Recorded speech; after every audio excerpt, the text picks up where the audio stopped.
But first, the non-conference game times have been announced for Illinois football. So week 1 on August 29th versus Western Illinois.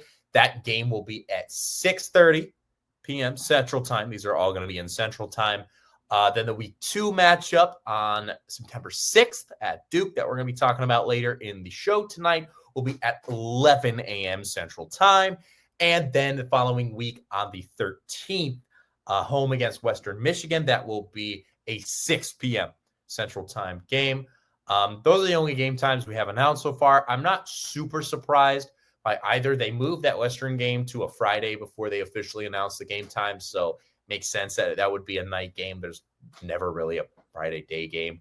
The Duke game also makes sense. That's a noon Eastern kickoff time there, so that also makes sense. I'm a little intrigued by the Western Michigan 6 p.m.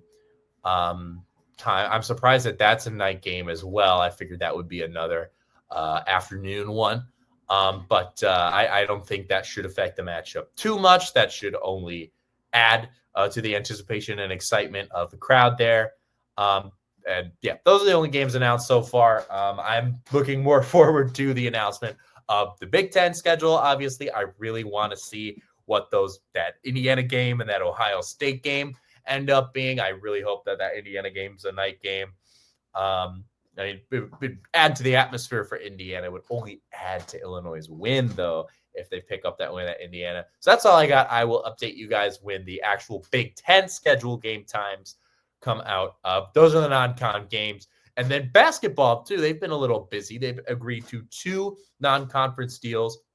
First of all, they agreed to a neutral site game this year on November 28th at Madison Square Garden against UConn.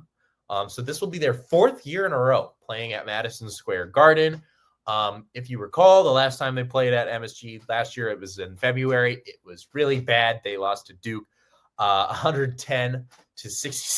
That was a 43-point loss. That's not great. And then last time they played UConn was also not so good. 77-52. That was the 25-point loss in the Elite Eight, when that game really got away from them in the second half. So obviously none of those. Last game against UConn, bad. Last game at Madison Square Garden, bad. And now we're combining the two. So I'm worried. I feel like that's definitely a recipe for disaster, but still going to be a big game. Could be the most important non-conference game on Illinois' schedule this year. I mean, we'd have to see where the rest of it falls. But that's the UConn deal there. That's November 28th of this year. That is for this season. They also agreed to a home and home with a Big 12 opponent in Texas Tech, another opponent who's had really good run over the last few years. So they're hosting them in Champaign this year first on November 11th, and then unannounced, obviously, but for the 26-27 season, they will be headed to Lubbock sometime to that season to play at Texas Tech the following year. So I like scheduling those tough games. I mean, there's 2 tough non-conference games on the schedule for this year already. Obviously, I really like that, right? I really like to see tough non-conference games. That's why I'm so high on this Duke football game that I'm going to be talking about later tonight. I like a shot at UConn. I like a shot at Texas Tech. Both programs have been very successful in the past 5 to 10 years. And I hope those go well. Obviously, I don't really know. This is going to be a very, very new Illinois team with all the transfers and stuff that they got going on. Check out my segment about basketball in the Balkans if you want to learn more about that, since it's been a minute since we talked about basketball.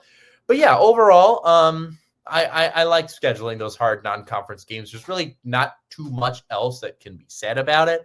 That UConn game especially worries me, just because of, again, the recent history I mentioned.